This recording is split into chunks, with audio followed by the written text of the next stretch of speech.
Hello दोस्तों, study with concept के study platform पर आप सभी का स्वागत है। तो ये हिस्ट्री ऑप्शनल की कॉपी है, इसको आज हम देखेंगे। तो क्वेश्चन है कि अलाउद्दीन खिलजी के कृषि संबंधी सुधार का विस्तारण करें। इंट्रो ने दिया है कि अलाउद्दीन खिलजी एक अनोखा साम्राज्यवादी था। उसने अपने शासनकाल में हर एक क्षेत्र में सुधारने का प्रयास किया। उसने कृषि में राजस्व संग्रहण को सुधारा, जिसके कारण अन्य क्षेत्रों में सकारात्मक प्रभाव देखा गया। देखिए, दोनों चीज़ें देखी गई थी ना, सकारात्मक भी देखा गया था और नकारात्मक भी देखा गया था। लेकिन ठीक है, फिर भी चल जाएगा आपका ये। आपने यहाँ पर बताया कि अलाउद्दीन का कृषि संबंधी सुधार। पहला, भूमि मापन और राजस्व निर्धारण। भूमि मापन में मध्यस्थों को समाप्त। खुद मुकद्दस चौधरी बर्नी ने इस पद्धति को मसाहत का नाम दिया। यहाँ पर ये जो आपने बताया है भूमि मापन, ठीक है, और यहाँ आपने लिखा क्या है कि भूमि मापन में मध्यस्थों को समाप्त किया, जैसे कि खुद मुकद्दस और चौधरी को। और उसके बाद से आपने बोला कि बर्नी ने इस पद्धति को मसाहत का नाम दिया। तो यहाँ पर दो हेडिंग आपने एक ही में इंक्लूड कर दिया है। जैसे अगर हम भूमि मापन और राजस्व निर्धारण की बात करें तो ये जो आपने लिखा है यहाँ पर, भूमि मापन से मध्यस्थों को समाप्त किया, तो समाप्त करेगा तो राजस्व का निर्धारण कैसे होगा? इसने समाप्त नहीं किया था, बल्कि इसको क्या किया था, नियुक्त किया था। तो यहाँ पर इसका जो हेडिंग बनेगा आपका, ये जो खुद मुकद्दस वाले हैं, इनका अगर हेडिंग बनेगा तो यहाँ पर बनेगा राजकीय अधिकारियों की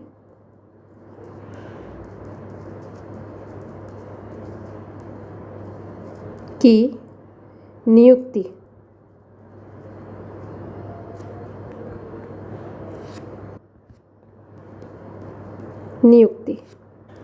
कर राजस्व का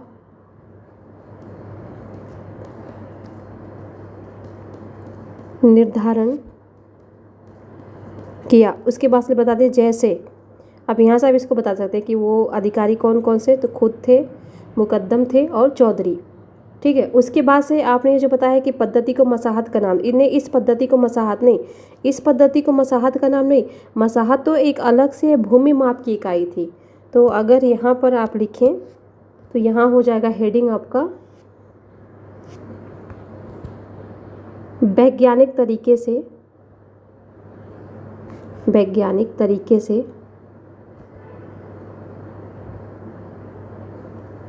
भूमि माप कराकर,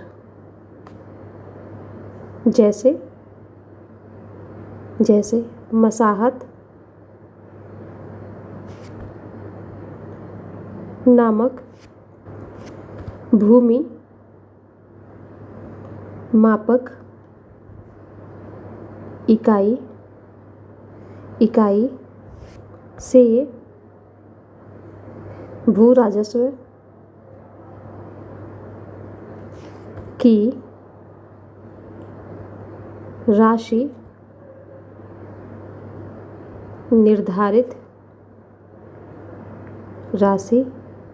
निर्धारित की। और ये कहाँ पर आपको मिल जाएगा? बर्नी की कीर्ति में। तो ये क्या, बर्नी, ठीक है, ऐसे लिख देंगे आप इसको। जो चीज़ें आपने यहाँ पर लिखा है, इससे आपने दो चीज़ों को एक में ही कर दिया है, ठीक है। इनको वो मसाहत पद्धति का नाम नहीं दिया था, बल्कि मसाहत पद्धति तो अपने आप में एक भूमि माप की इकाई थी और बाकी तो ये अधिकारी थे। अभी आपको ये बताना है कि मतलब कृषि संबंधी सुधार में इनका योगदान क्या था। पहले आपको सकारात्मक पॉइंट पे जाना है, फिर नकारात्मक पे जाना था। तो ये आपको सकारात्मक दिखानी है यहाँ पर। उसके बाद भूमि पैदावार के आधार पर राजस्व निर्धारण किया।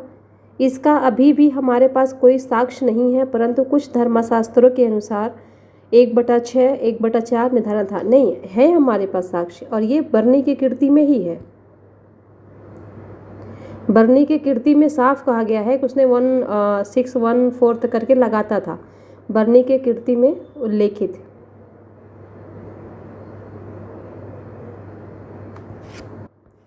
ठीक है, तो साक्ष्य है हमारे पास।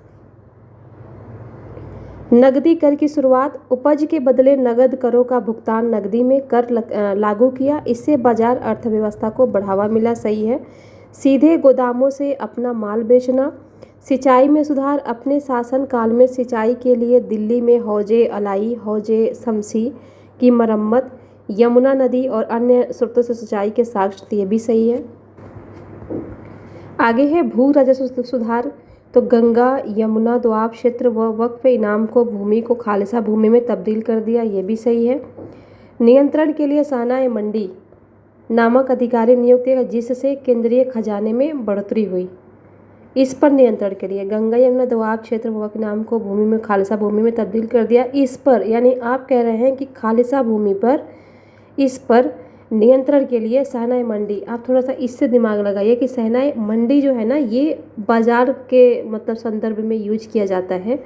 तो सहनाई मंडी जो होता था वो खालिसा भूमि पर कौन करता था, खुद मुकद्दस करते थे, ऐसे अधिकारी जो होते थे चौधरी वगैरह उनको देते थे, ना कि सहनाई मंडी। सहनाई मंडी तो बाजार नियंत्रण व्यवस्था देखता था, बाजार नियंत्रण व्यवस्था देखता था और कीमतों का निर्धारण करता था ये सहनाई मंडी।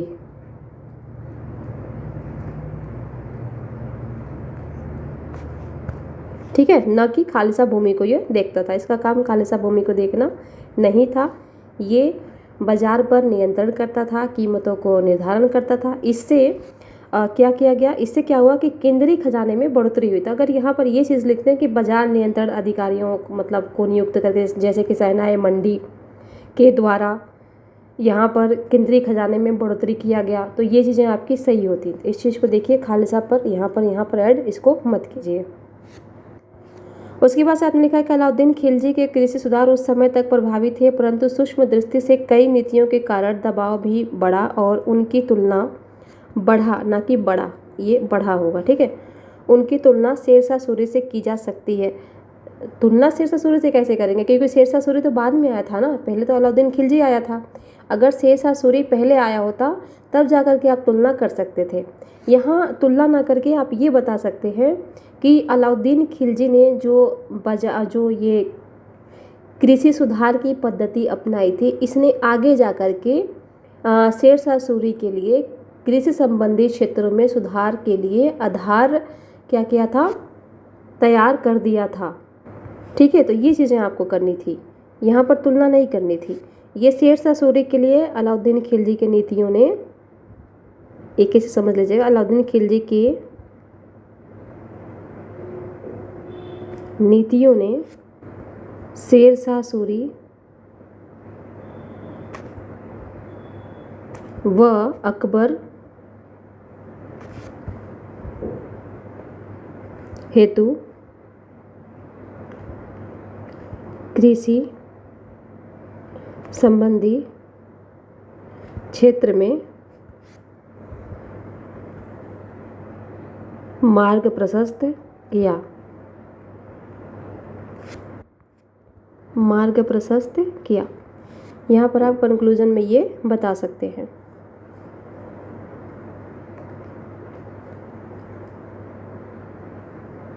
ठीक है,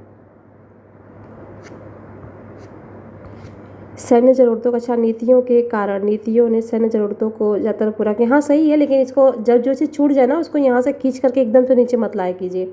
जो छूट गया उसको यहाँ भी ऐसे करके थोड़ा सा छोटे छोटे शब्दों में यहाँ पर लिख सकते हैं। इस चीज़ से आप बचिए कि इसको नीचे ला करके आप बताएं। ठीक है, तो यहाँ पर आपने केवल एक चीज़ पर फोकस किया है, दूसरी चीज़ों पर आपने फोकस नहीं किया है। तो आपको यहाँ पर नकारात्मक पॉइंट भी बताने थे, केवल आपने सकारात्मक पॉइंट ही बताया है। तो नकारात्मक पॉइंट में भी आप बताइए, मतलब इसमें कुछ सीमाएं बताइए। जैसे किसानों का शोषण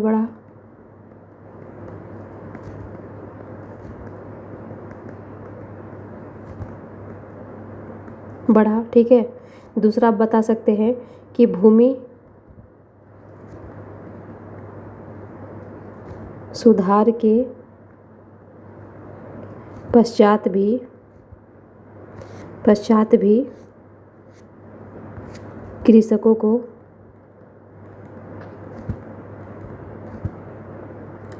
ज़्यादा लाभ नहीं। ठीक है, तीसरा आप बता सकते हैं अतिरिक्त कर लगाया।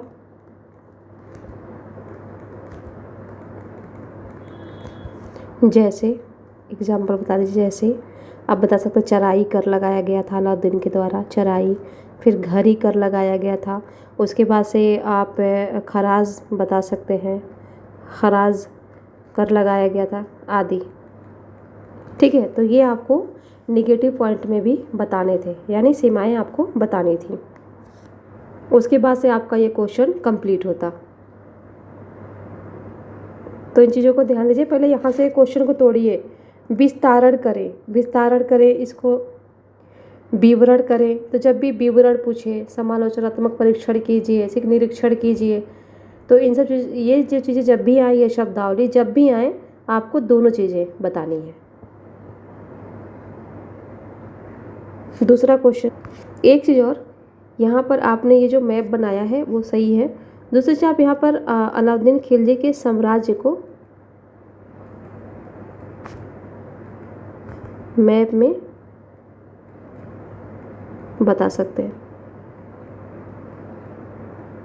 अगर ये मैप ना आपको याद आए तो साम्राज्य को भी आप बता सकते हैं यहाँ पे। दूसरा क्वेश्चन है कि पूर्व मध्य काल में भूमि अनुदान के प्रभावों, अब प्रभाव पूछा है तो आपको दोनों चीज़ बतानी है, का समालोचनात्मक, यहाँ देखिए प्लस माइनस दोनों बताने, परीक्षण।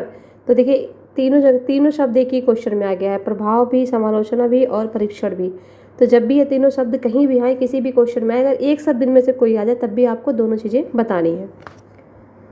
ठीक है, कब पूछ रहा है? पूर्व मध्यकाल के, और स्पेशली फोकस है इसका भूमि अनुदान पे। तो भूमि अनुदान कब शुरू हुआ था? सातवाहनों के काल में हुआ था, सातवाहनों के काल में हुआ था, सातवाहनों द्वारा शुरू ही किया गया था ये। प्राचीन काल में, मध्य युग में संक्रमण की शांतिपूर्ण ढंग से भूमि अनुदानों ने प्रभावित किया।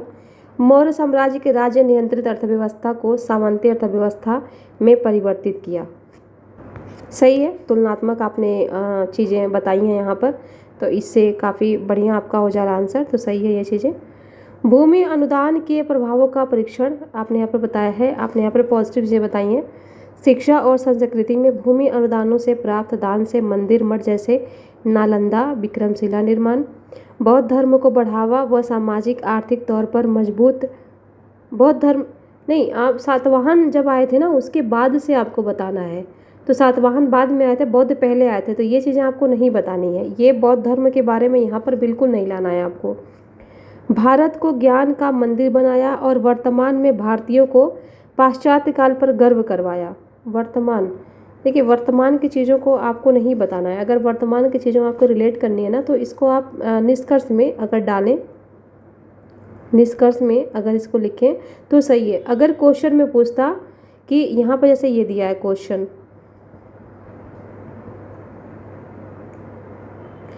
कि पूर्व मध्य काल में भूमि अनुदान के प्रभावों का वर्तमान प्रासंगिकता, वर्तमान प्रासंगिकता बताइए, तो आपको वर्तमान का बताना था। ठीक है, तो वर्तमान का आपका बताना था।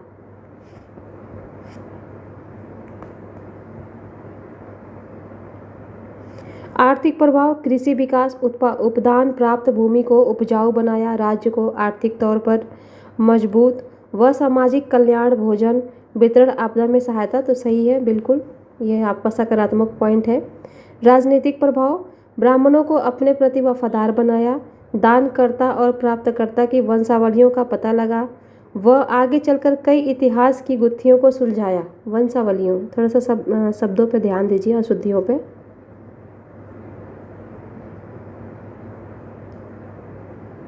वंशावलियों,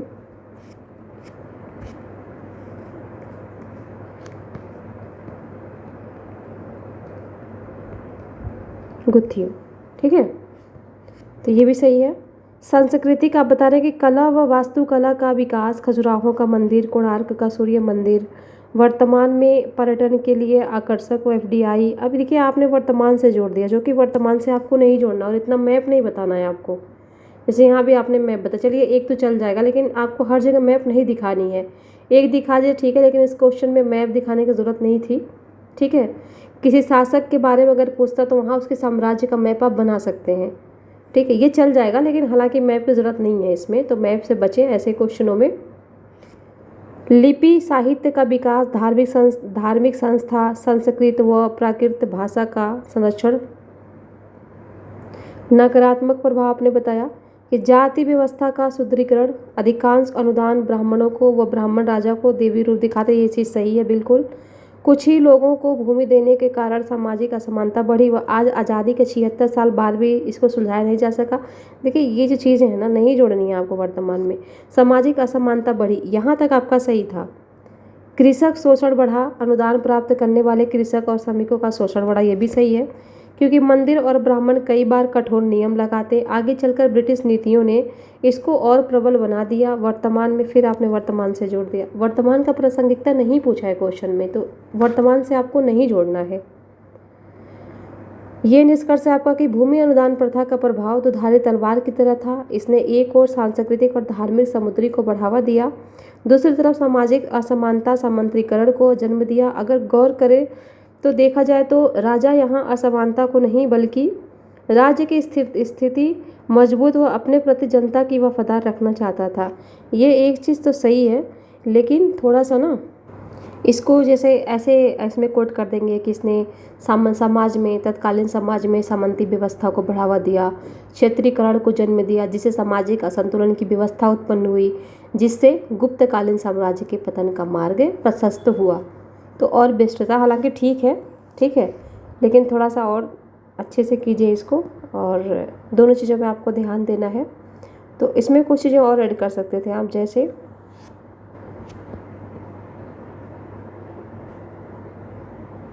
जैसे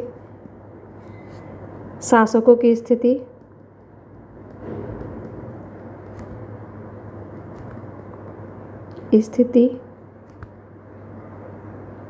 सुदृढ़ की,